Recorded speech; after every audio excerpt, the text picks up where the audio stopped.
Hello everyone, I am doctor Swati. आज मैं अपनी वीडियो में आपसे डिस्कस करूंगी कि आईलेट्स एग्जाम के कंटेंट क्या क्या होते हैं। आईलेट्स एग्जाम में आपको क्या क्या फेस करना होता है।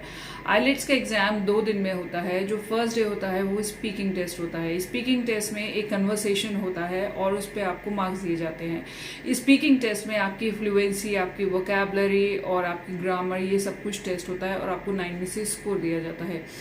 जो स्पीकिंग टेस्ट होता है वो बहुत शॉर्ट ड्यूरेशन का होता है। 15 मिनट्स में आपका एग्जाम ओवर हो जाता है। जो सेकेंड डे का एग्जाम होता है उसके 3 पार्ट्स होते हैं और ये एग्जाम लेंदी होता है। ये अराउंड आपका 3 घंटे में फिनिश होता है और इसके 3 पोर्शंस होते हैं।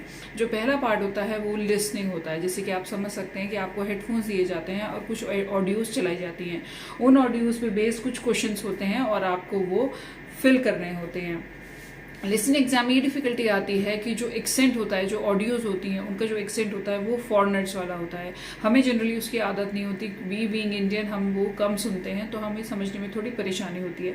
लेकिन अगर आप बहुत प्रैक्टिस करेंगे तो आप वो आसानी से कर सकते हैं। दूसरी जो हम प्रॉब्लम इनकाउंटर करते हैं during listening exam is that कि जो ऑडियोज होती हैं वो फिर से रिपीट नहीं होती हैं। आप उनको रिप्ले नहीं कर सकते हैं। अगर आपका पोर्शन कोई छूट जाता है तो आपको आगे बढ़ जाना होता है बिना किसी हेजिटेशन के। आपको कोशिश करनी होती है कि आपका स्किप्ड पोर्शन, आपका जो पोर्शन छूट गया है वो आपके आगे के फिल इन द ब्लैंक्स को, आगे के पोर्शन को अफेक्ट ना करे, क्योंकि उससे आपकी मार्किंग अफेक्ट होगी।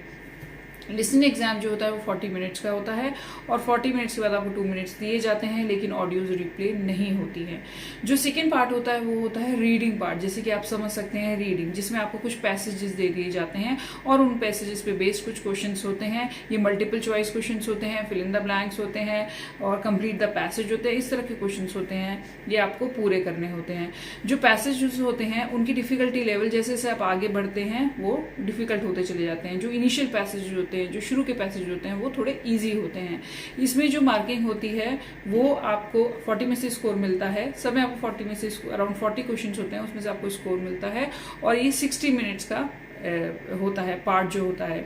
60 मिनट्स के बाद अगर आप 60 मिनट्स में इसको पूरा नहीं कर पाते हैं तो आपसे आपका पेपर फिनिश हो जाता है, आपका टाइम ओवर हो जाता है। उसके बाद आप इसको कंप्लीट नहीं कर सकते हैं।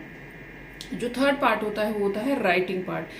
राइटिंग पार्ट में आपको लिखना होता है। इसके 2 पोर्शन होते हैं। फर्स्ट पोर्शन जो होता है उसमें आपको 150 मिनिमम 150 वर्ड्स लिखने होते हैं और जो सेकंड पोर्शन होता है उसमें आपको मिनिमम 250 वर्ड्स लिखने होते हैं। आईलेट्स के 2 तरीके के एग्जाम होते हैं। एक होता है एकेडमिक, एक होता है general. I will discuss that later. मैं उसके बारे में बाद में आपसे डिस्कस करूंगी। जो जनरल और एकेडमिक पार्ट्स होते हैं, इसका जो एस्से वाला पोर्शन होता है वो सिमिलर होता है। आपके पास एक एस्से आता है, उसके ऊपर आपको लिखना होता है। लेकिन जो इसका दूसरा पोर्शन होता है जिसमें आपको 150 वर्ड्स में लिखना होता है वो डिफरेंट होता है। एकेडमिक में आपको कोई भी डायग्राम, कोई भी ग्राफ और कोई पिक्चर दे दी जाएगी, उस पर आपको लिखना होगा। लेकिन जनरल में आपको एक लेटर लिखना होता है। वो फॉर्मल भी हो सकता है या फिर वो इनफॉर्मल हो सकता है। ये डिफरेंस होता है। जो राइटिंग पोर्शन होता है उसमें आपको वर्ड लिमिट का ध्यान रखना होता है। अगर 150 वर्ड्स लिखा है तो आपको 150 वर्ड्स तो कम से कम लिखने ही है। अगर आप उसे एक भी वर्ड कम लिखेंगे, लाइक 149 लिखेंगे, तो आपके नंबर डिडक्ट हो जाएंगे। और एक तरीका होता है लिखने का। जिनकी इंग्लिश अच्छी होती है या जिनकी इंग्लिश ठीक ठाक होती है वो सोचते हैं हम कुछ भी लिख सकते हैं। नहीं, ऐसा नहीं होता। उसका एक पैटर्न होता है लिखने का, एक फॉर्मेट होता है, उस तरह से आपको लिखना होता है। उसकी एक पर्टिकुलर वोकैबुलरी होती है और ये सब कुछ आपको पहले प्रैक्टिस करनी होती है। Only then you can get good marks in the IELTS exam. ये जो सेकेंड डे का एग्जाम होता है ये अराउंड इसमें आपको 240 मिनट्स का होता है। आपको 3 घंटे अराउंड इसमें लग जाते हैं। जो चारों पार्ट्स होते हैं, speaking, reading, listening and writing, ये सब 999 मार्क्स के होते हैं। जब भी आप सोचते हैं कि हमें आईलेट्स एग्जाम देना है, हमें कहीं बाहर पढ़ने जाना है या हमें बाहर PhD करने जाना है या हमें इमिग्रेशन के लिए स्कोर चाहिए, तो आपको सब में 999 नहीं चाहिए होता है। आपको एक पर्टिकुलर स्कोर चाहिए होता है। जैसे आप जनरली अंडर ग्रेजुएट कोर्स के लिए जाते हो तो आपको 6 और 6.5 स्कोर चाहिए होता है टोटल स्कोर, नहीं तो इंडिविजुअल स्कोर लाइक सब में 666 होना चाहिए। तो अगर आप 999 के लिए टारगेट करेंगे तब आप इतना स्कोर तो अचीव कर ही लेंगे, आई एश्योर यू। जिनकी इंग्लिश ठीक ठाक होती है या अच्छी होती है उन लोगों के लिए ज़्यादा मुश्किल नहीं होता। वो 1 मंथ या 15 डेज की ड्यूरेशन में प्रिपरेशन करके एग्जाम क्लियर कर सकते हैं। लेकिन जिनकी इंग्लिश थोड़ी वीक है, जिनकी ग्रामर वीक है, जिनकी वोकैबुलरी वीक है, उन लोगों के लिए थोड़ा डिफिकल्ट होता है। उन्हें ज़्यादा टाइम चाहिए होता है प्रिपरेशन के लिए।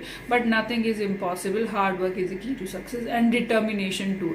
अगर आप डिटर्मिन्ड रहेंगे कि हमें एग्ज़ाम क्लियर करना है कैसे भी हो, तो प्रॉपर प्रिपरेशन से, प्रॉपर गाइडेंस से आप डिजायर्ड स्कोर अचीव कर सकते हैं। I hope this video will be useful for the freshers जिनको अभी तक आईलेट्स के बारे में कुछ भी नहीं पता है और वो सोच रहे हैं कि अब हम आईलेट्स देंगे क्योंकि हमें बाहर जाना है और उसके बिना हम बाहर नहीं जा सकते हैं। My best wishes are with you and stay tuned for my next video। मैं अपने नेक्स्ट वीडियो में आपसे डिस्कस करूंगी कि आपको कंप्यूटर बेस्ड एग्जाम के लिए जाना चाहिए या फिर पेन पेपर बेस्ड के लिए। See I have given both the exams. I am not a student of computer, तो मैं कंप्यूटर ज़्यादा यूज़ नहीं करती हूँ, लेकिन मैं आपको बता सकती हूँ कि इन दो एग्जाम में से कौन सा एग्जाम देना आपके लिए बेनिफिशियल रहेगा। I can give you one definite answer. I will choose one of them. ठीक है, अगर आप मेरे कहने पर चलेंगे तो definitely you are not going to regret. I sure you are not going to regret कि हमने ये डिसीजन गलत लिया। आपको वो, मेरे एक्सपीरियंस से आपको वो बेनिफिट ही देगा। So please do like and subscribe my channel so that I remain motivated और वीडियोज बनाने के लिए, जिससे मैं आपकी हेल्प कर सकूँ आपके आईलेट्स की जर्नी में और आप जल्द से जल्द अपना स्कोर अचीव कर सकें। क्योंकि आईलेट्स का एग्जाम अगर आप बार बार देते हैं तो एक तो आपका टाइम वेस्ट होता है and secondly it is very expensive exam. So आप कोशिश करें कि आप पहली बार में ही अपना डिजायर्ड रिजल्ट अचीव कर सकें। Thank you so much and wait for